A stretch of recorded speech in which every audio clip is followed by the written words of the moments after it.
Patuloy po tayo nakatutok sa special coverage ng unang balita tungkol po sa gupit ng Super Typhoon Yolanda. At makakausap natin, makasama rito sa studio live sina DOH Spokesman Asek Eric Tayag at PNP Spokesman Police Senior Superintendent Rivian Teodoro Sindak. Good morning po sa inyong dalawa. Asek. Good morning, Igan. Magandang umaga. Opo. Good morning. Asek, paki-share muna at ikaw mismo ay galing Tacloban. So, paano po yung mga nasaksihan nyo na pwedeng makatulong po doon sa ating mga kababayan ngayon? Kahapon, nakasama namin ng aming kalihim, Secretary Ona, Undersecretary Green, si Dr. Jimmy Lagahid, si Dr. Jimmy Bernadas, ang Regional Director sa Region 7, at ang inyong lingkod. At gusto namin malaman ng mga on the ground talaga.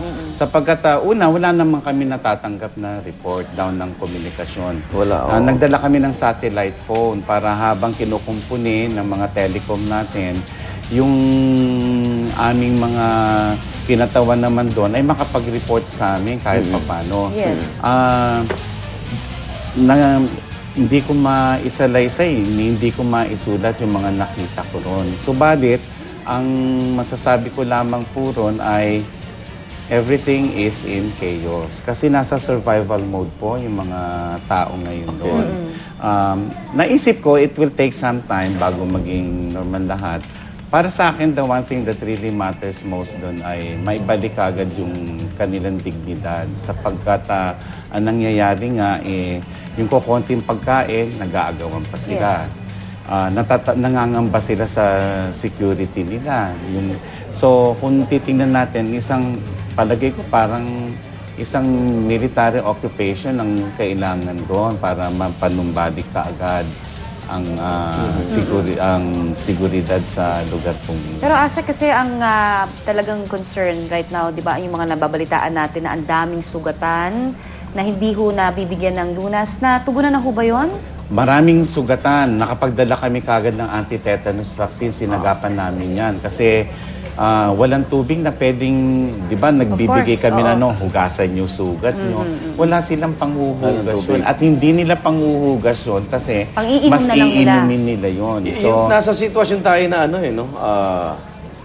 kung may sugatan at may sakit, wala mapuntahan naman ng ospital dahil nasira din.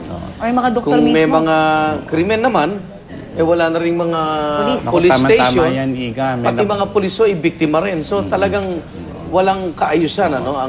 Napuntahan namin yung Eastern Visayas Medical Center. Akala namin sarado. Bukas. Bukas. Oo, talagang humanga ako sa mga doktor, nurse, na nandun sapagkat kahit sa isang maliit na generator, kasi pati malaki nilang generator kuryente, na sila, ay nag-o-opera sila, nakakawalo silang operasyon. Per day? Araw-araw may cesarean section silang nagagawa. But they're running out of supplies. Paano yung gagawin natin doon?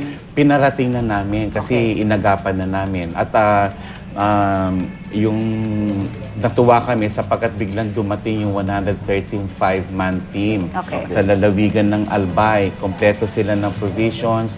May isang truck sila ng tubig na pwedeng magamit. May water filtration. Bumahan ng gamot.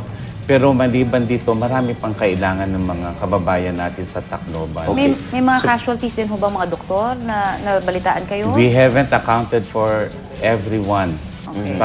Sapagkat hindi pa nagre-report sa ngayon, maaring hinahanap nila mga kamag-anak sila o baka sila mismo ang hinahanap.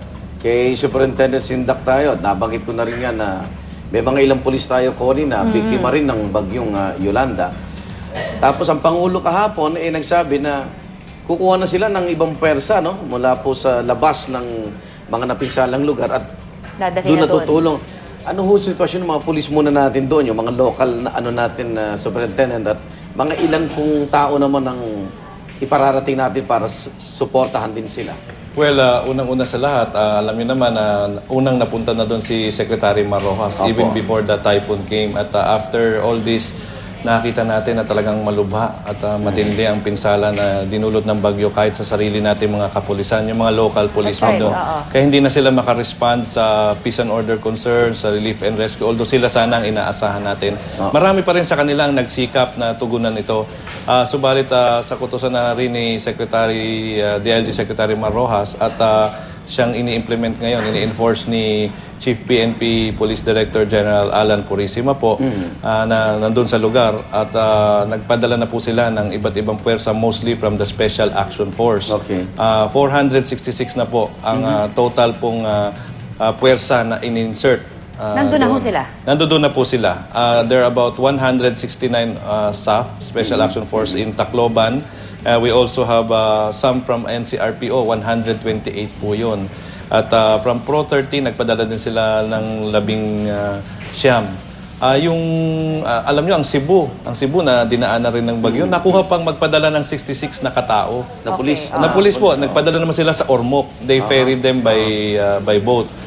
Meron din tayong, sa Ormoc sila pinadala, no? So meron din ng SAF na pinadala rin sa Capiz na 58 personnel.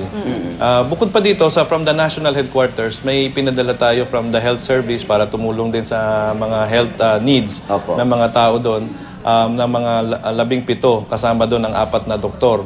And meron ding mga 7 forensic chemists from the crime lab o crime lab technicians na sana'y makatulong naman sa mga forensic investigation, victim identification at iba pa.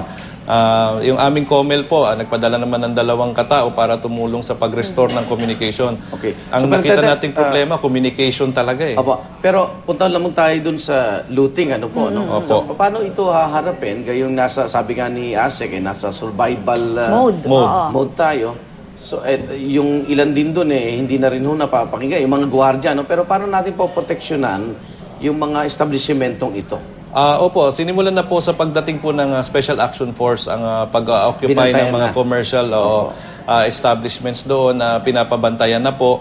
Bangamat medyo yun nga, nagkaroon ng lull, di ba po, nagkagap bago nakarating po yung mga forces natin. Kasi nga po, yung transportation, nahirap tayo makapasok. Yes, Hindi, walang aircraft makapasok, walang barkong makapasok. So ngayon lang nagdadatingan po. Okay. And they will restore normalcy there. So, Superintendent, as we speak, masasabi ho ba natin na meron ng order na doon sa areas na concern ng mga looting, particularly I got bothered dahil nabanggit niyo ho, pati ho yung mga truck na mga may dalang donasyon ay hinaharang din itong ilang mga kababayan natin doon para nakawin, ano? We are working towards that. I cannot assume na we have restored order, but we are working towards restoring law and order in the area.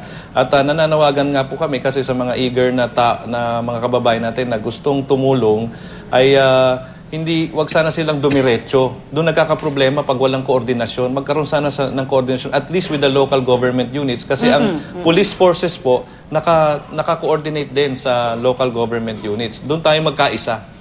Okay. Okay. Maraming salamat po kay Health Spokesman Asek Eric Tayag at ang tagapagsalita po ng PNP Senior Superintendent Riven Teodor Sinta.